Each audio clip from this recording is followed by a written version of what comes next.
there's a moment in relationships where one person leans in and the other steps back, and it can feel confusing, even painful, because from the outside it looks like rejection. But what if it's not rejection at all? What if it's fear wearing the mask of distance? Because an avoidant doesn't run from love. They run from what love demands of them emotionally: vulnerability, dependence, the possibility of losing control, the risk of being seen too deeply and not knowing how to stay safe inside that exposure. So when you show up with consistency, care, and emotional closeness, something unexpected can happen inside them. Not comfort, but pressure. Not warmth, but activation.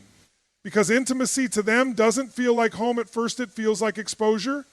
And here's the truth most people miss. You are not too much for them. You are simply asking for something they were never taught how to hold. So they create distance. They delay. They withdraw. Not because they don't feel, but because they feel too much without knowing how to regulate it. And the irony is this: the closer they get to love, the more their nervous system interprets it as a loss of safety. So they protect themselves in the only way they know how, by stepping back from the very thing they also deeply want. But love doesn't fail here because it's not real. It struggles because it requires two people to stay present in discomfort without escaping it. And until that skill is built, closeness feels like danger instead of connection. Still, something powerful remains true. Distance is not always disinterest. Sometimes it's unprocessed fear. And awareness changes everything, because what you understand, you stop personalizing. And what you stop personalizing, you stop chasing.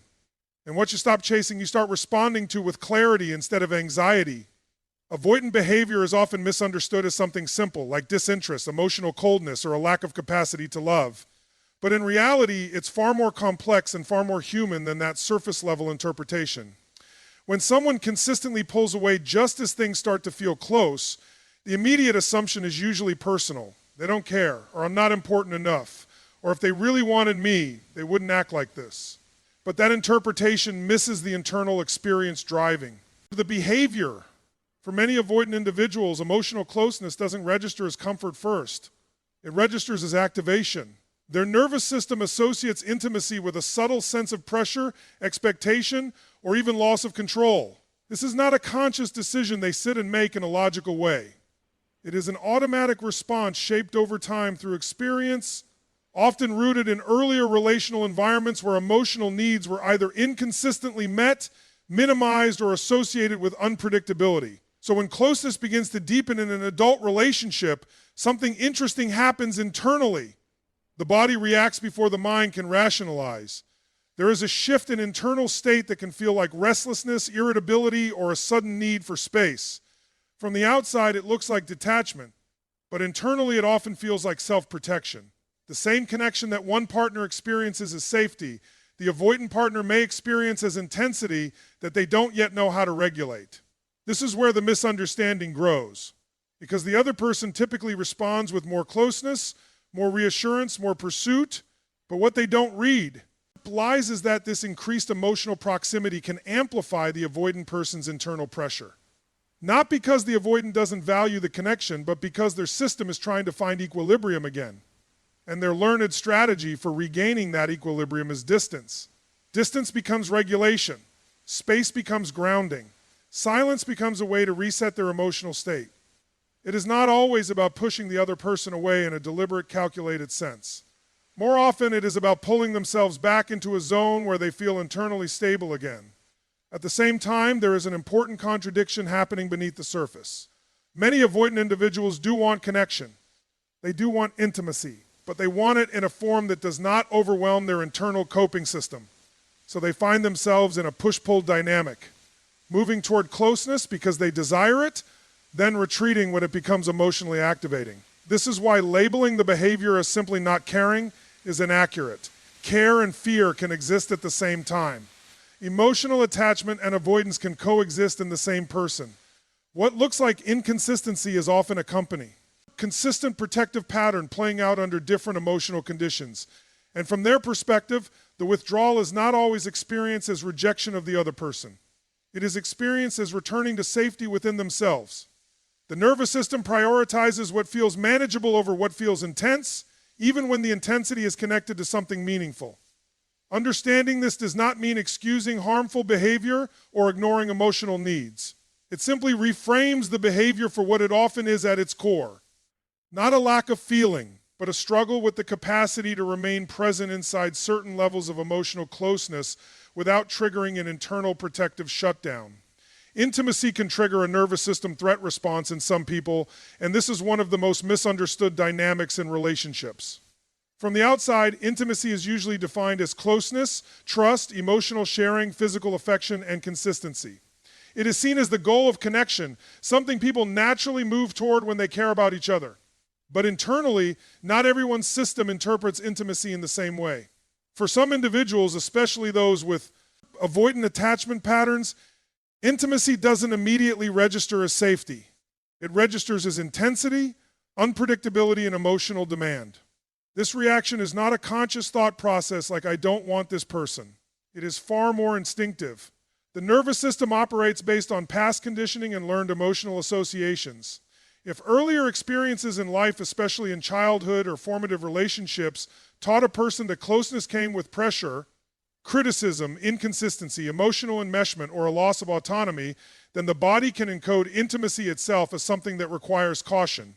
Even when the present relationship is healthy, the body can still respond as if the past is repeating. So when emotional closeness begins to increase in a current relationship, something subtle but powerful can happen internally. The system can shift into a heightened state of alertness, not necessarily panic in an obvious sense, but a quiet internal activation. This might show up as restlessness, irritability, numbness, or a sudden urge to create space. The person may not even be fully aware of why they feel this shift. They just know that something that felt moments ago now feels like too much. This is where the concept of emotional capacity becomes important. Every individual has a different threshold for how much emotional intensity they can hold at one time without feeling dysregulated. For someone with a more secure internal pattern, intimacy may expand their sense of safety and connection. But for someone with a more avoidant pattern, intimacy can temporarily exceed their current regulatory capacity, triggering the need to step back in order to restore balance. The key point is that the nervous system prioritizes regulation over connection in moments of perceived overwhelm. So even if the person values the relationship deeply, their body may still initiate protective behaviors that create distance. This is not a calculated decision in most cases. It is an automatic response designed to reduce internal activation. Distance becomes a form of emotional reset. Space becomes a way to return to a familiar internal baseline where the person feels more in control of themselves. What makes this even more complex is that intimacy often builds gradually in relationships. There is no single moment where the nervous system suddenly decides, this is too much. Instead, it accumulates. Small gestures of closeness, increased expectations of availability, emotional disclosure, and consistent bonding can slowly raise the level of internal activation. Then at a certain point, the system reaches a threshold and withdrawal behaviors appear more clearly. From the outside, this can feel sudden or inconsistent. One moment there is warmth, communication, and connection. The next moment there is distance, silence, or emotional withdrawal. But internally, it is often the result of a gradual buildup, reaching a limit rather than a sudden change in feeling. This is also why reassurance alone does not always resolve the pattern. While reassurance can help at a cognitive level, the nervous system may still need space to recalibrate. Until the person learns how to tolerate higher levels of emotional closeness without perceiving it as a threat, they will continue to feel uncomfortable and anxious. Their system will continue to default to distance as a regulatory strategy whenever intimacy crosses their internal threshold. Withdrawal is often misunderstood as rejection, but in many cases it functions as a form of emotional self-regulation. When someone becomes overwhelmed internally, the mind and body look for the fastest way to restore balance. For individuals with avoidant patterns, that fastest route is often stepping back from emotional intensity. It is not always a decision made from logic or intention. It is more often a conditioned response that has been reinforced over time as an effective way to reduce internal discomfort. Emotional regulation is something every human being engages in constantly, even without realizing it. When stress increases, people naturally seek ways to calm their system. Some people talk things through, some seek physical closeness, some distract themselves, and others withdraw. Withdrawal in this context is not unique or inherently unhealthy. It becomes problematic only when it becomes the primary or exclusive method of managing emotional overload in close relationships. For someone with avoidant tendencies, closeness itself can become a source of internal activation, not because the relationship is harmful, but because emotional intimacy can create a sense of vulnerability that their system has not learned to comfortably hold. As emotional demands increase, whether through deeper conversations, expectations of consistency, etc., expressions of need, or simply the ongoing presence of another person's emotional world, the internal system may begin to feel overstimulated. At that point, withdrawal acts like a pressure release valve. Creating distance reduces the immediate emotional input the person has to process. Fewer messages, less interaction, or emotional disengagement lowers the intensity of the relational environment, allowing the nervous system to settle. In this way, distance is not necessarily about pushing the other person away in a permanent sense. It is about reducing stimulation to a level that feels manageable again. This is why avoidant withdrawal can appear inconsistent. The person may engage deeply at times, showing affection, interest, or even strong emotional connection. But as soon as the internal threshold is crossed, the system shifts towards self-protection. The same relationship that felt connecting can suddenly feel like it requires more emotional capacity than the person currently has available. So they step back, not to destroy the bond, but to regulate their internal state. It is also important to understand that this pattern is often reinforced over time. If every time the person felt emotionally overwhelmed, they successfully reduce that feeling by withdrawing, the brain learns to associate distance with relief. That association becomes stronger with repetition. Over time, withdrawal becomes the default coping mechanism, especially in romantic relationships where emotional intensity is naturally higher. From the outside, this can be confusing and even painful. The other person may interpret withdrawal as lack of interest, inconsistency, or emotional unavailability. They may respond by increasing closeness, seeking reassurance, or trying to close the gap. But for the avoidant individual, increased pursuit can sometimes amplify the very activation they are trying to reduce, making withdrawal even more likely. This creates a cycle where one person seeks closeness for security, while the other seeks space for regulation. Neither is inherently wrong, but the mismatch in regulation strategies creates tension. What is often missing is the understanding that the withdrawal is not always a statement about the relationship itself, but about the person's internal capacity at that moment. When seen through this lens, withdrawal becomes less about rejection and more about the loss of the relationship. P, about self-management. It is a way of saying, without words, I need less input right now so I can return to a state where I feel steady again. The challenge is that without awareness of this pattern, both people can misinterpret the behavior, leading to emotional distance that feels personal when it is often physiological and learned rather than intentional or relational in nature. At the core of many avoidant patterns is a contradiction that most people struggle to understand: the simultaneous desire for connection and fear of vulnerability. These two forces don't cancel each other out. They coexist, often in the same moment, creating internal tension that can be confusing not only for the partner, but for the avoidant individual themselves. On one level, there is a genuine human need for closeness. Connection, belonging, emotional safety, and intimacy are not optional desires. They are built into human psychology. Avoidant individuals are not exempt from this. They can feel deep affection, attraction, attachment, and even love. They can miss someone, think about them, and feel warmth in their presence. The emotional system is fully capable of connection. But alongside that, desire exists another layer: the fear of what connection requires emotionally. Vulnerability is not just about sharing feelings. It is about being seen without control over how one is perceived. It is about emotional exposure, dependency, and the possibility of being affected by another person in ways that feel unpredictable. For someone who has learned, consciously or unconsciously, that emotional exposure can lead to discomfort, pressure, or loss of autonomy. Vulnerability becomes something to manage carefully. This is where the internal conflict begins. When distance is present, the system may feel calm, even safe, but also disconnected. There is a sense of independence and control, but also a subtle longing for closeness. When closeness increases, the emotional warmth may feel good at first, but as intimacy deepens, the sense of vulnerability rises as well. At that point, the system can begin to feel overwhelmed, not because the connection is bad, but because it is emotionally activating. So the avoidant individual finds themselves in a cycle of approach and retreat. They move toward connection because they want it, Then step back when the emotional intensity begins to feel like pike too much to hold comfortably. This is not always a conscious strategy. It is often a learned response pattern shaped by past experiences where emotional closeness may have been linked with inconsistency, emotional burden, or a lack of personal space. The key misunderstanding from the outside is assuming that withdrawal means the desire for connection is gone. In reality, the desire often remains, but it becomes entangled with fear. That fear does not necessarily eliminate attachment, it complicates it. So the person may still care deeply while simultaneously needing distance to feel internally stable.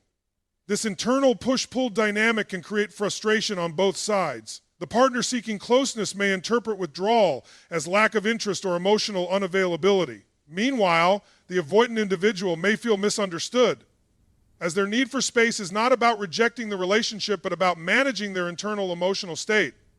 This mismatch creates a cycle where one person pursues and the other retreats, reinforcing both anxiety and avoidance. It is also important to recognize that vulnerability is not only emotional, but physiological. When someone becomes employed, emotionally activated, their nervous system responds accordingly. Heart rate, tension, and internal alertness can increase. For someone with a lower tolerance for sustained emotional activation, this can feel uncomfortable enough to trigger the need for distance. So even if the mind values the relationship, the body may still push for separation in order to reduce that internal intensity. This is why the conflict is not simply about preference or choice. It is about regulation capacity. The person is navigating between two real internal experiences, the comfort of connection and the discomfort of vulnerability. And depending on which feeling is more dominant in the moment, their behavior shifts accordingly. Clarity and boundaries become essential when dealing with emotionally inconsistent dynamics, especially those shaped by avoidance and fear-based withdrawal patterns.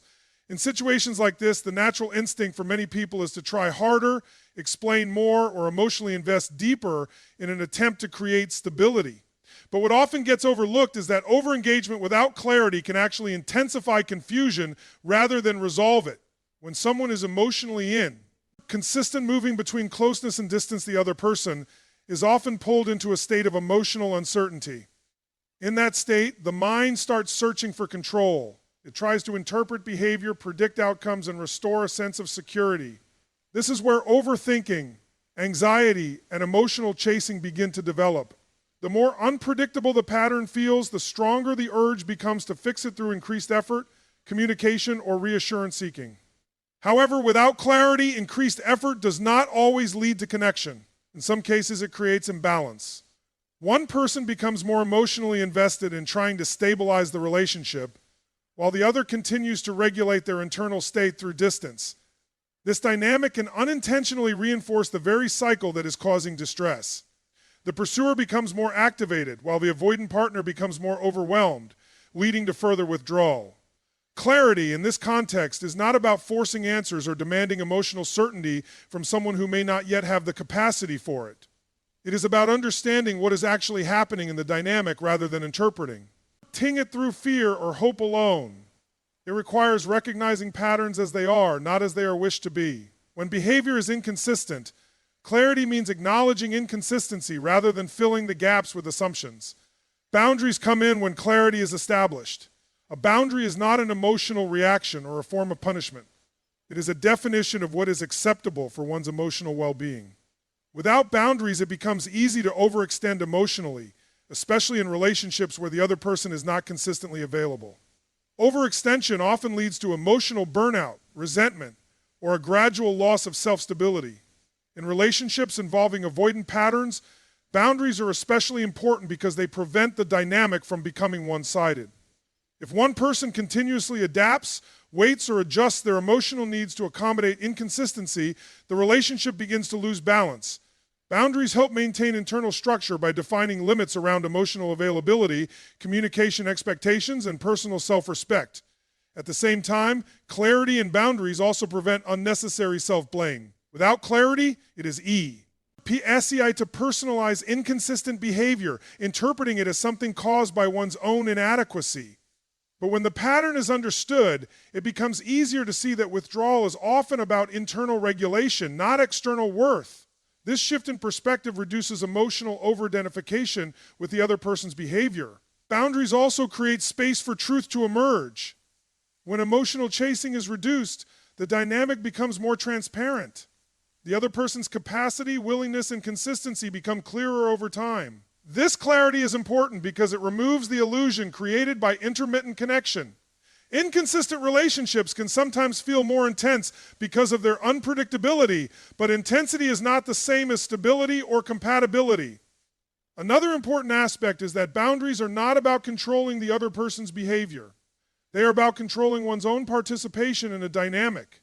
Instead of asking, how do I make them stay consistent, the focus shifts to what level of inconsistency am I willing to experience without losing emotional balance.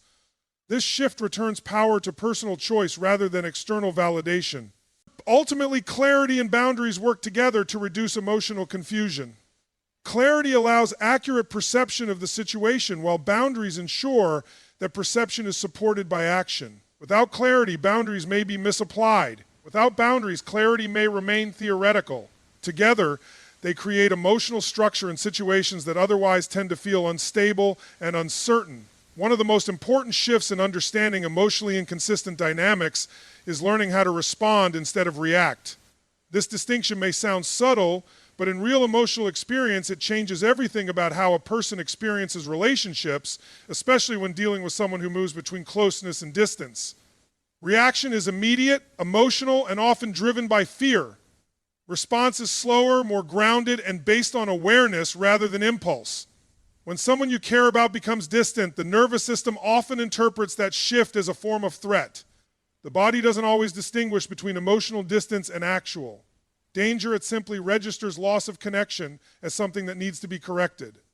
That correction impulse often shows up as anxiety, overthinking, repeated messaging, seeking reassurance, or trying to reestablish closeness as quickly as possible. In the moment, these actions feel necessary, even urgent, but they are usually reactions, not responses. A reaction is shaped by emotional discomfort. It is designed to reduce uncertainty as quickly as possible. But the problem is that reactions often come from a place of internal imbalance. And when decisions are made from that state, they tend to reinforce the very instability they are trying to fix. For example, chasing someone who is withdrawing may temporarily reduce anxiety for the pursuer, but it can increase pressure for the other person, creating more distance.